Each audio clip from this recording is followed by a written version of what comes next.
Welcome to Lesson 3 of Week 12, focusing on the peer review process. This lesson examines how study sections and review panels operate to evaluate your proposal.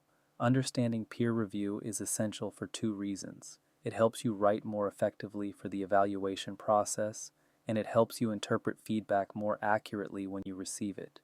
Peer review is the mechanism by which most competitive grants are evaluated. Expert reviewers read your proposal, assess it against established criteria, and provide scores and comments that influence funding decisions. This process aims to ensure that limited funding goes to the strongest proposals through expert evaluation. However, peer review is conducted by humans with limited time, varying expertise, and their own perspectives. It is rigorous but imperfect. Understanding how the process actually works, not how you might imagine it works, helps you navigate it successfully. By the end of this lesson, you will understand how reviewers are selected and organized, what happens during review panel meetings, how individual scores become funding recommendations, and the role of agency staff in the process. This knowledge transforms peer review from a mysterious black box into a comprehensible system you can write for effectively. Peer review serves multiple purposes that shape how the process operates. Understanding these purposes helps you appreciate what reviewers are trying to accomplish. Merit assessment uses expert evaluation to determine proposal quality and feasibility. Reviewers bring professional knowledge that enables them to judge whether your approach is sound, your methods are appropriate, and your expected outcomes are realistic. Their expertise allows them to identify strengths and weaknesses that non-experts would miss. The fairness mechanism reduces individual bias by incorporating multiple perspectives. No single reviewer determines your fate. Multiple reviewers evaluate each proposal, bringing different viewpoints and catching each other's blind spots. This multiplicity of perspectives aims to produce fairer evaluations than any individual could provide alone. Accountability requires documented evaluation that justifies funding decisions. Public funds and foundation resources demand justification for how they are allocated. Written reviewer comments and scores create a record explaining why proposals were funded or declined. This documentation protects both funders and applicants by making decision rationales transparent. Field advancement ensures funding supports high-quality work that moves disciplines forward. Peer review filters proposals so that resources flow toward projects most likely to succeed and contribute meaningfully. This filtering function serves the broader goal of advancing knowledge and practice in whatever field the funding addresses. Understanding who reviews your proposal helps you write for your actual audience. Reviewers are real people with specific characteristics. Subject matter experts are professionals with relevant knowledge and experience in your field or related fields. They may be researchers, practitioners, administrators, or specialists whose expertise qualifies them to evaluate proposals like yours. They are not generalists. They bring specific professional background to evaluation. Diverse composition means panels include varied expertise and perspectives. A panel reviewing health education proposals might include health educators, evaluators, administrators, and subject matter specialists from different settings. This diversity ensures proposals are examined from multiple angles. Not every reviewer will share your specific expertise, but the panel collectively covers relevant perspectives. Volunteer service or modest compensation characterizes most review participation. Federal study section members receive small honoraria that do not remotely compensate for the time invested.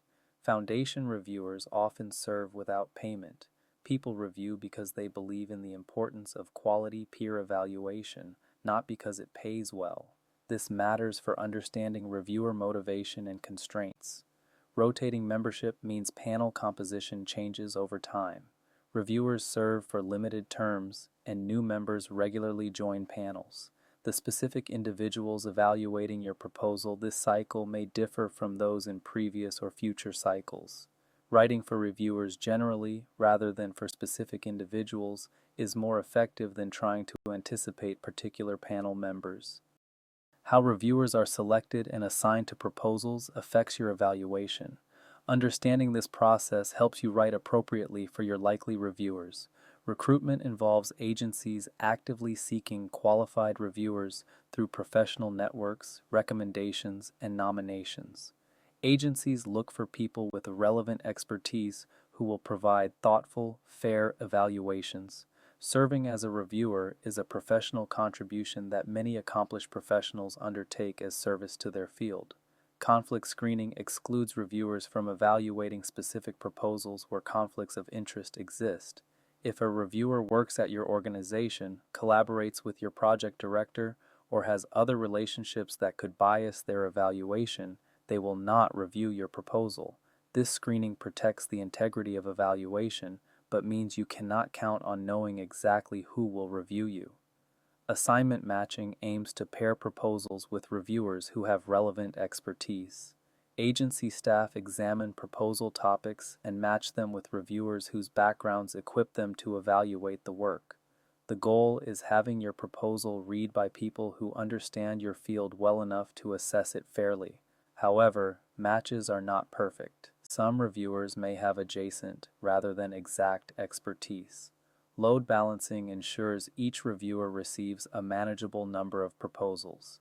Reviewers cannot provide careful evaluation if overloaded with too many proposals. Agencies distribute proposals across panel members to allow adequate time for each review.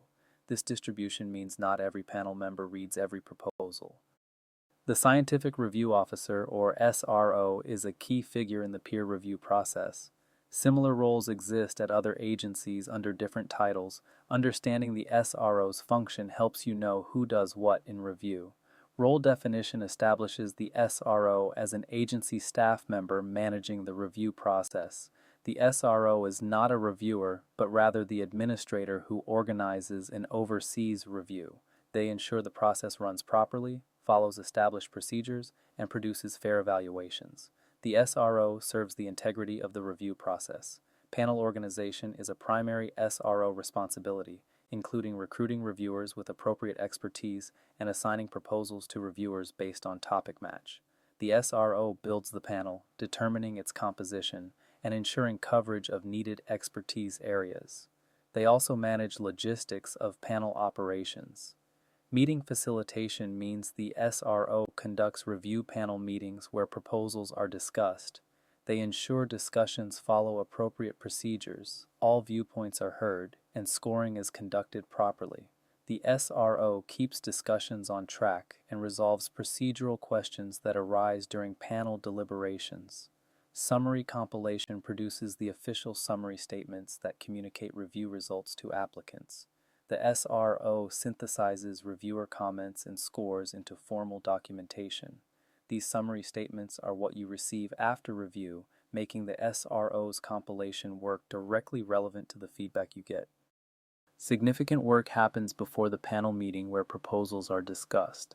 Understanding this preparatory phase reveals how your proposal is first encountered. Individual review means assigned reviewers read proposals independently before any group discussion. Typically, 2 or 3 reviewers are assigned to each proposal. They read your entire application carefully, examining narrative, budget, attachments, and supporting materials. This individual reading forms the foundation of evaluation. Written critiques are prepared by each assigned reviewer, documenting their assessment of your proposal. These critiques identify strengths and weaknesses, evaluate how well you address review criteria, and explain the basis for scores. Written critiques ensure reviewers have thought carefully about each proposal before discussion and create documentation for summary statements. Preliminary scores are assigned before group discussion based on individual review. Reviewers form initial judgments from their independent reading. These preliminary scores may shift during discussion, but they represent each reviewer's considered assessment before hearing colleagues' perspectives. Knowing that reviewers score before discussion emphasizes how important your written proposal is.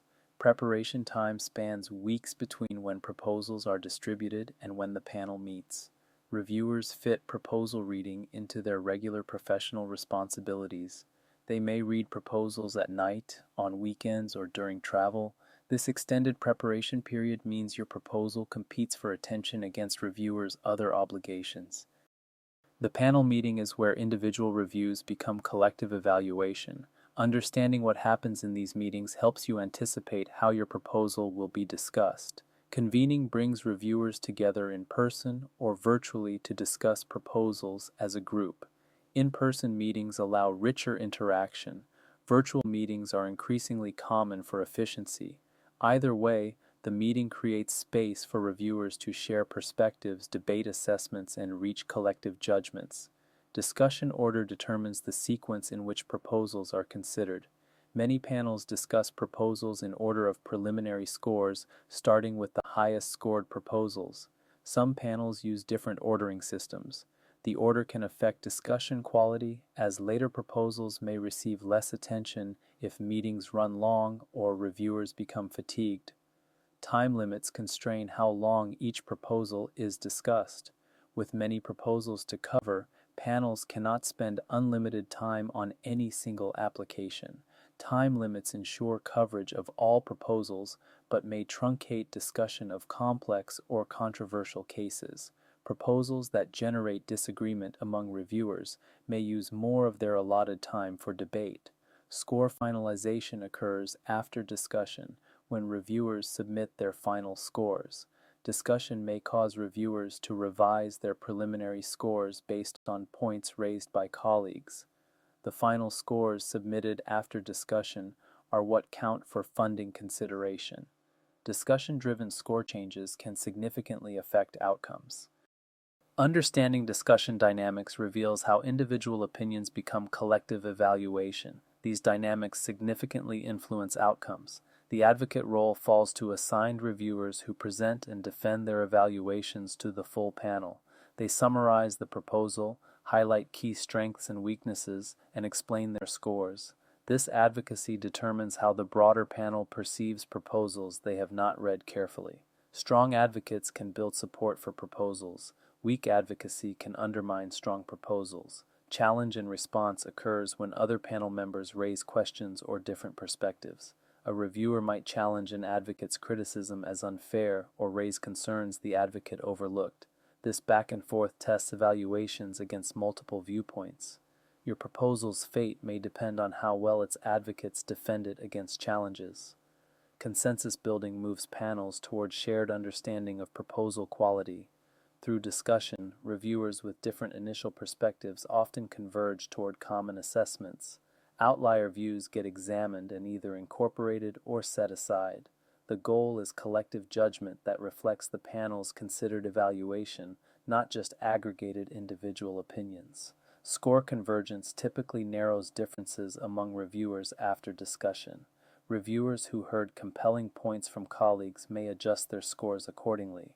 Discussion tends to moderate extreme scores and build agreement around central assessments. However, some proposals remain controversial with persistent score differences that discussion does not resolve. Triage or streamlining is the process for handling proposals with lower preliminary scores. Understanding this process helps you interpret certain outcomes. Definition describes triage as a process where proposals receiving preliminary scores in the lower portion of the pool are not discussed by the full panel. These proposals receive individual reviewer scores and comments, but do not get panel discussion time. The threshold for triage varies by panel and competition. Score threshold determines which proposals are discussed and which are triaged. Typically, proposals in the top half of preliminary scores proceed to discussion, while those in the bottom half are streamlined. The exact threshold depends on the number of proposals and available discussion time.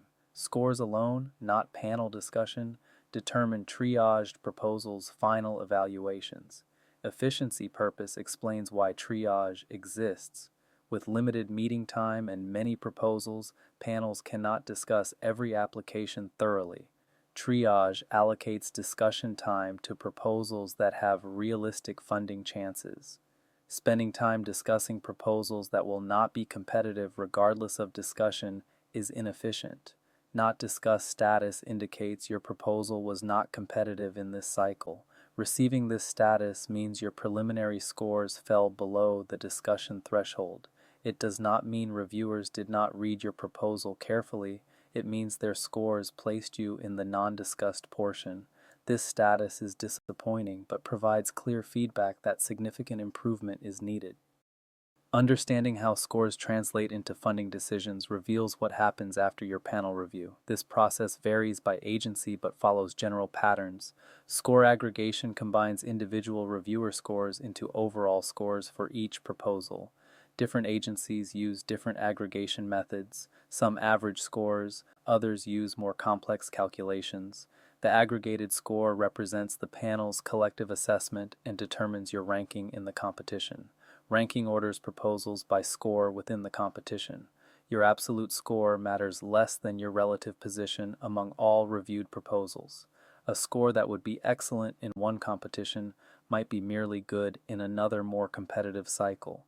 Your funding chances depend on how your score compares to others in your specific competition.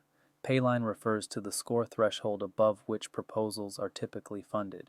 Agencies establish paylines based on available funding and score distributions. If the payline is 15 percentile, proposals scoring in the top 15% are generally funded. Paylines vary by agency, institute, and funding availability. Knowing typical paylines helps you interpret your score. Secondary review exists at some agencies where additional review stages follow peer review. At NIH, advisory councils review peer-evaluated proposals before final funding decisions. Program priorities, portfolio balance, and policy considerations may influence decisions beyond peer review scores alone. High scores generally lead to funding, but additional factors sometimes affect outcomes. Peer review procedures vary across funding agencies. Understanding these variations helps you adapt to different contexts. The NIH model uses standing study sections organized by scientific discipline, produces detailed summary statements with criterion by criterion scores, and includes advisory council review after peer review. This highly structured model is well documented and relatively predictable. Understanding NIH review helps you navigate its specific procedures.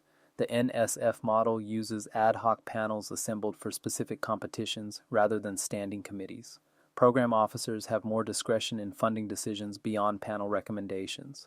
Review is rigorous but operates differently than NIH. NSF-style review requires understanding specific program practices. Foundation models vary widely and are often less formalized than federal review. Some foundations use external review panels, others rely on staff evaluation. Some provide detailed feedback, others provide minimal information about decisions. Research each foundation's specific process rather than assuming federal-style review. Common elements across most peer review include expert evaluation by people with relevant professional knowledge, scoring against defined criteria specified in funding announcements, and documented feedback provided to applicants. Despite procedural differences, these core features characterize rigorous peer review across funding types. Recognizing what peer review does well helps you leverage its strengths. The process has real benefits that justify its central role in funding decisions. Expert assessment brings specialized knowledge to evaluation that generalist staff could not provide. Reviewers understand your field, recognize quality work, and can assess feasibility based on professional experience. Their expertise enables evaluation depth that non-experts cannot match. Your proposal is judged by people who understand what you are trying to do. Multiple perspectives reduce individual bias through group evaluation. Any single reviewer might have blind spots, preferences, or misunderstandings that distort evaluation. Multiple reviewers checking each other moderate individual biases and produce fairer assessment. The collective judgment of a well-composed panel is more reliable than any individual opinion. Quality filtering identifies stronger proposals for funding from among all applications. Without peer review, funding decisions would lack expert basis for distinguishing strong from weak proposals. The filtering function ensures that limited resources flow toward work most likely to succeed and contribute meaningfully.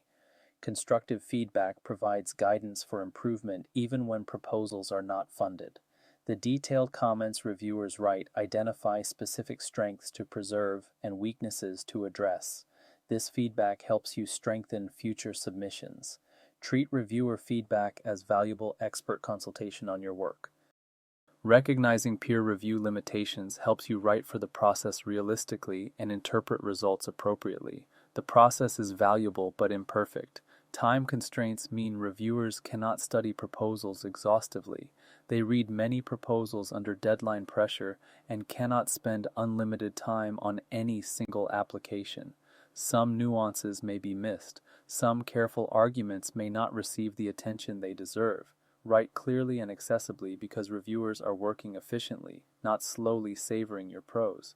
Expertise limits mean not all reviewers are experts in your exact area. Panels are composed to cover broad expertise, but individual reviewers may have adjacent rather than direct expertise in your specific topic.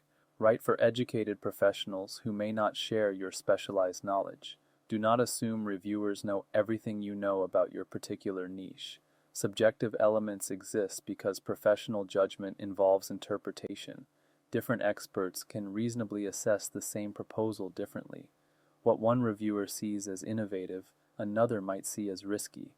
What one finds clearly explained, another might find confusing. Some variation in evaluation is inherent in any judgment-based process. Conservatism tendency means novel approaches may face more skepticism than established methods. Reviewers can more easily evaluate proposals using familiar approaches than proposals attempting something entirely new. Innovation sometimes struggles in peer review when reviewers are uncertain about untested approaches. Balance innovation with sufficient grounding in established knowledge. Understanding peer review should inform how you write. These strategies improve your success with the evaluation process. Know your criteria by addressing each evaluation criterion explicitly and thoroughly. Review criteria are published in funding announcements. Reviewers score against these specific criteria. Ensure your proposal addresses every criterion clearly, using language that echoes the criteria themselves. Make it obvious where and how you meet each requirement. Assume educated non-specialists as your audience. Write for smart readers who are professionals in your general field but may not share your specific expertise. Define specialized terms. Explain methodological choices. Provide context that specialists might not need but adjacent experts will appreciate. Accessibility expands the audience who can score you favorably. Facilitate scoring by making it easy for reviewers to give you high scores. Organize your proposal to match evaluation structure. Put information where reviewers expect to find it. Highlight your strengths visibly. Reviewers want to find reasons to score you well. Give them those reasons clearly and accessibly. Anticipate questions by addressing likely concerns before reviewers raise them. Think about what might worry a reviewer. Feasibility concerns, potential weaknesses, questions about your approach. Address these concerns proactively in your proposal. Reviewers who find their questions already answered score more favorably than those left with unresolved concerns. Let us summarize the key points from this lesson on the peer review process. Peer review is expert evaluation conducted by professionals with relevant knowledge who assess your proposal against defined criteria. It brings valuable expertise to funding decisions but operates with constraints that shape how evaluation occurs. Understanding how the process works helps you write for it effectively. Knowing that reviewers read independently before discussing, that discussion dynamics influence outcomes, that triage affects lower scored proposals, and that scores translate into funding through specific mechanisms all inform how you approach proposal writing. The reviewer reality is that busy experts with varied expertise and limited time evaluate your proposal. They are not ideal readers with unlimited attention. They are professionals fitting review responsibilities into demanding schedules. Write for these real reviewers, not imaginary perfect readers. Clarity, accessibility, and explicit criterion matching serve you well with actual reviewers. In our next lesson, we examine scoring systems in detail. You will learn how different scoring scales work, what scores mean in different contexts, and how to interpret the scores you receive. Understanding scoring helps you assess your competitive position and calibrate your response to results. Practice exercise. If possible, seek an opportunity to serve as a grant reviewer. Experiencing peer review from the reviewer side provides invaluable perspective on how the process works. Many organizations welcome new reviewers. Ask your program officer about opportunities.